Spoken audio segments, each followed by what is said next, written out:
lakoni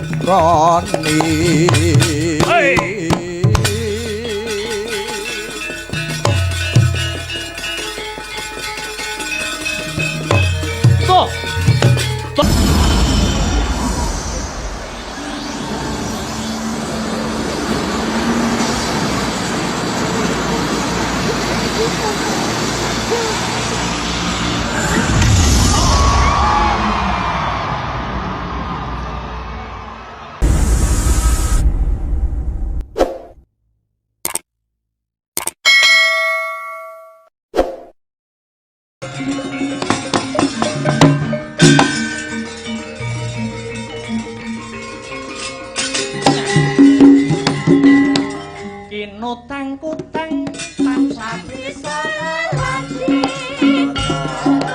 terasa keberhanayomi koko susilo jatnya toko tulondo iku sakamukan kudu murid kudu kaya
Selamat pagi Dek Bagong. Selamat pagi Mas Da. Masih rumah nek krungu kuwi jan. Mas Da golekno omben-omben ning Pak Ustad.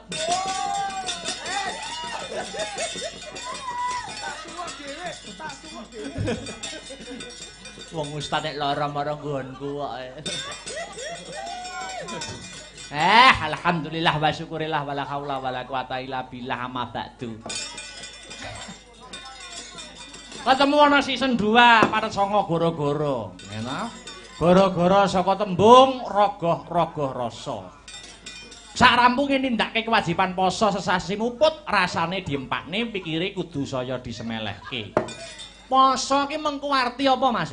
Poso kuwi saka tembung ngeposke rasa. Pos ki mandhek ora mung mandhek anggone dahar lan ngunjuk, nanging uga ngempet hardaning hawa nafsu. Contone rasan-rasan omongan sing boten becik, berpikiran buruk kuwi kudu disingkiri. Pancen tujuane wong poso ki karepe kulino tumindak becik kang pamrih bisa istiqomah anggone tetep tumindak becik sak rampunge poso ya truk bener Mas Gareng. Mula iki seragame kanca-kanca nuansa putih. Wiwit saka dalang marang gono nganti pengerawit, nuansa putih tegese suci, membuka lembaran baru. Alhamdulillah. Masih dalam rangkaian ya kuwi ulang tahun pernikahan ke-27 keluarga besar Bapak Haji Eko lan Ibu Haja Asih.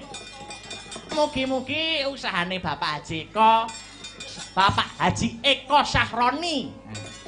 Ya kuwi Ude Kurnia bisa tambah ngrembaka. Selangkah lebih maju yen rezekine tambah bisa kanggo wayangan meneh. Amin alhamdulillah. Iki sing nenggani isih kepareng akeh, uga sing memantau lumantar channel YouTube. Sing ora bisa kepareng rawuh ana ing lokasi. Muga-muga pagelaran dalu sakmangke sageta meranani penggalih lan dados jampining sayah ya Mas Gareng dan Bagong. Muga iki sing pesan kanggo sing mudik. Heeh. Sing kepareng mudik kok arepe bali ana kota perantowane ngaturke sugeng tindak lan ati-ati. Mergo musim-musime ngene iki dalan do macet. Ha iya. Bombong kaworan bungah bisa menghibur warga masyarakat kang mapan ana ing sugih waras. Prambon Kadipaten Nganjuk. Yen wilayah Prambon dan sekitarnya iki kanca-kanca Astabrata iki jane jarang ngerambah wilayah kene. Ya muga-muga akeh sing do cocok utawa terhibur satemah awake dhewe bisa silaturahmi maneh karo warga masyarakat ana kiwa tengene Prambon kene iki. Nggih, Mas Gareng. Gandeng jarang pentas niki ana laladan Prambon iki ora ana salahe yen dikenalke siji mbaka siji pesindene. Wiwit saking mrika piyambak punika Mbak Sri Wahyuni Sri Pesek. Silep godhong ganyong. Irunge nyengsep bathuke nonong. Pidalem wonten Mbagor sakmenika menempuh S2. Wonten isi Surakarta penciptaan. Ati-ati lho, Sek. S2 kuwi pergaulane kudu sing ngati-ngati.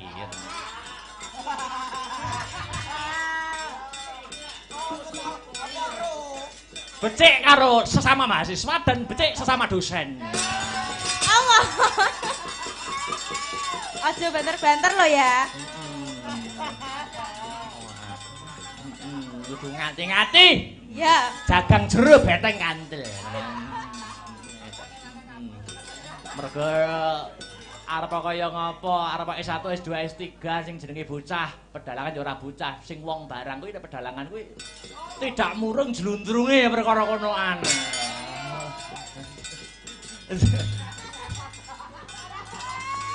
Ayam. Sukses selalu. Ngerambah. Amin.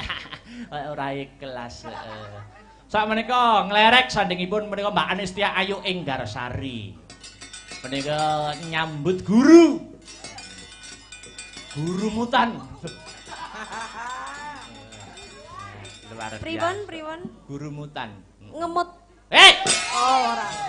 Dudu ya. Senes Astagfirullahalazim.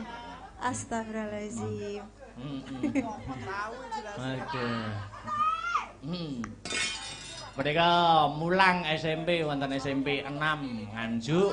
Guru bahasa Jawa utawi bahasa daerah. Luar biasa. Ngelerek menika sinden patok bangkrong Astabrata. Kiblat 45 pancer sapa to sing ora ngerti Bu Parsinem. Sinden sampun godhog mboten saged empuk. Nggih Bu Parsinem menika. Bu Parsinem paring siji nembah matur nuwun. Ngelerek punika Dik Sinta Widya Malupi sedang menempuh kuliah wonten ing Universitas Negeri Surabaya jurusan Bahasa Daerah calon Bu Guru.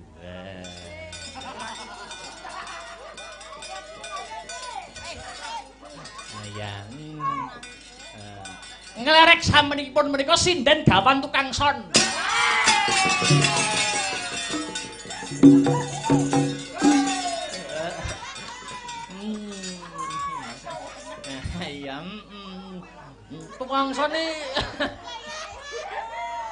Tukang sone jos-jos, untirane jos. Mas samu nyepelekke. Mbak Dwi. Sapa ya? Nama lengkape sapa ya? Dwi sapa iki? Oh, Dwi Kumalansari. Terakhir mereka Mbak Bedroom.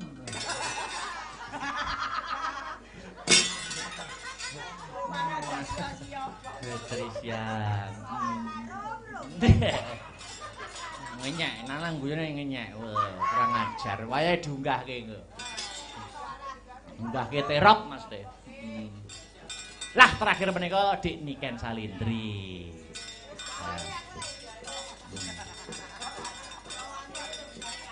Garenge sik ana ora? Gareng wayang wong sik ana ora? Hah? Oh iya, ayo ganti gareng wayang wong serapat. Ngaget-geti wong.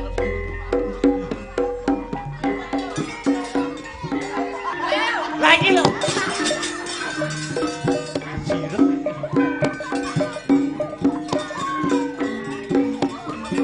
Sing metu malah bumopuk.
Isuk-isukan ora usah ngoyo-ngoyo.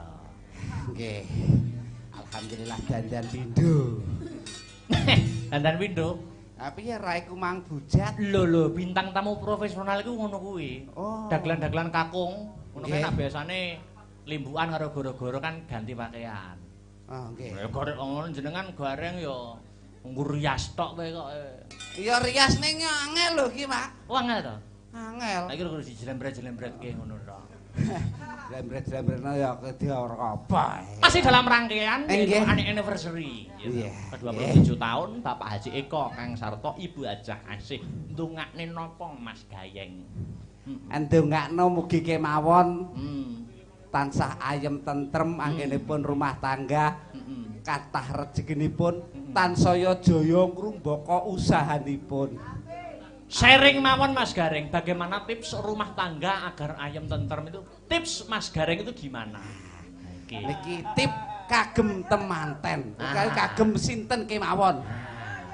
Rumah tangga supaya ayem gampil. Kudu ngerti apa kuwi tegese bojo. Apakah arti dari bojo? Bojo adalah terdiri dari 4 suku kata B-O-J-O. B berawal dari pandangan pertama. Ora ngira lho wah jan. Tapete golek sandang pangan kok Mas. Berawal dari pandangan pertama. Darah. Lanjutnya O. Orang tua harus merestui. Ana sing disebut wong tuwa ki Pangeran Katon. Pangeran Katon mula kudu merestui hubungan biar langgeng. Selanjutnya J. J, jangan sia-siakan kepercayaan dari kedua orang tua kita. Elok ngono kok. Elok wis cair kok. Wih, aduh. Jan.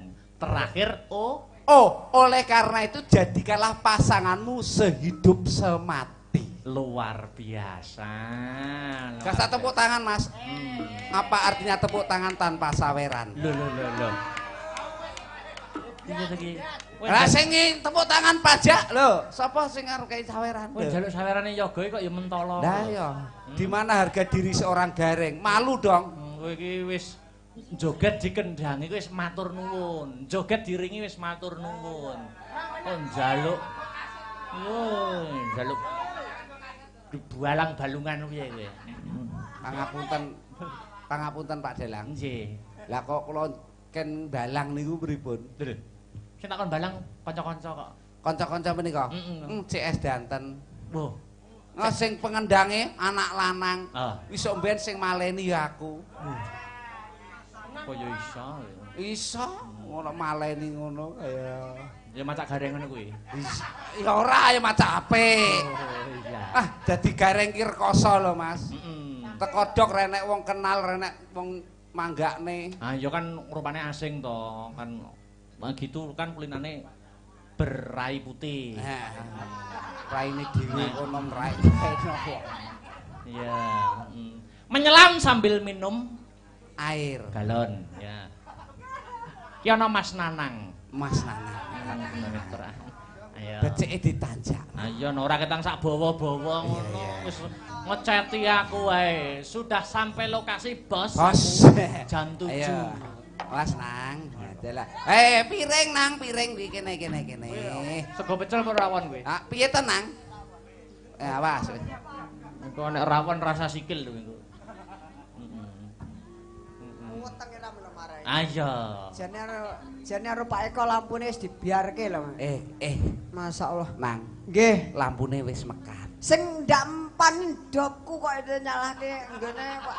Dopmu sing gak nyalahi. Nemen. Nemen. Kok iso? Ning opo ngene iki awakmu nengeri wong ayu. Oh, lek kuwi jangan ditanya wis pokoke apal nek wong ayu karo wong elek. Seleramu piye nang? Kula to. Laki-laki kan mempunyai kriteria sendiri-sendiri. Nek Nah, kula- sing langsing sedet. Nek kula selera kula ya sing kaya enggar. Lumayan ngoten. Kok sok kaya enggar ki? Mbak Enggar ki bodine piye nang? Ya cukup memukau. Iya. Memukau. Lah kok ngerti? Memukau saka ngendi ayo? Weh kula mambuk sak sretan ngoten pun gandane pun masalah. Gandane kados Pitor. Wah, sangat luar biasa. Berarti awakmu nek nyawang wedok ndelok bodine saka gandane. Oh nemen tenan kok. Lah nek awakmu nyawang aku ki saka apa? Alah saka prejengane sampean. Kok saka prejengan iki? Elek nek aku pangkling. Sopo ki dak bintang tamu sopo ki lah kok walah aku urung tau weruh aku masalah jebule Alah tak urus. Wingin aneh awakmu sampean ngantuk ya to. Nggih. Njaluk kopi. Nggih. Aku digekno kopi Lek. Nggih. Bareng digekno kok awakmu nih biar Padang kuwi sing Padang apane? Sing Padang niku ampun kleru ing penampi. Lah apane sing Padang? Sing Padang niku atine. Oh, atine. Nek sing Padang mripate mengke lak keajaiban alam. Mbak Enggar ladenono Mbak. Ngadeg kok. Mbak. Enggar. Terus aku Enggar. Piye Ini to Mas adalah Akbar iki? fan kamu loh, Enggar. Fans kamu itu. Fan kamu. Alah yo. Bodine Enggar piye? Bodine peh mening masalah. Masing masa. Sangat disayangkan. Apa? Kenapa? Disayangkannya apa? Nyenyek iki. Nyapa. Iblis iki. Maksudnya kusik to anu Mas Gareng. Iya. Tenong di lumahne omong digenahne. Iya. Oh, tak kira bokong di rumah. Genahe piye? Nae pripun? Genahe piye, Nang? Sangat disayangkan. Disayangkannya piye? Sudah ada yang punya. Waduh, upama orang duwe? Wah, siap tanding wis siap wong. Tenan? Nemen. Siap tanding tenan? Nemen. Nemen. Siap mbok jak mubung-mubung ning ndi nang? Wis njaluk neng ndi pokoke waton ora njaluk tumurune lintang Kang Sarto rembulan bakal tak turuti wong ayu. Piye gar perasaanmu terharu apa ora tersanjung? Tumuruning lintang iki kaya piye to, Kakak? Ya kaya kelesi yang pantoro. Allah. Lintang alian. Walah yo. Anjir. Rumangsaku kok. Pripun Mas Nana? Alhamdulillah sehat walafiat. Alhamdulillah. Minal aidin wal faidin. Anjir. Mas Akbar minal aidin wal faidin Mas. Nggih. Ki mengaku ra nyawang kono masalah. Endi to? Mas Akbar ning ndi? Ngamuk. Endi? Kaeson kae. Kono lho. Ndi jajan. Pengennya aku kok kowe. Aku kaya mbok pada neson kontrol ngono. Ya ora to Mas. Lah wong sampane ganteng kaya ngono kok ora padane. Diantur ning terop. Lah wong sampane ganteng sabotane ya jos kok aku madake son kontrol ya apa aku ki turu no kok. Dasar rumangsane. Ayo Om, tengah Om. Kok iso ngerti. Awakmu ki ya kok tengah kono kok ya malah kok tengah. Masalah. Mas Jan. Ayo, anu yo. Napa Mas niki? Duet wong loro. Duet-duet.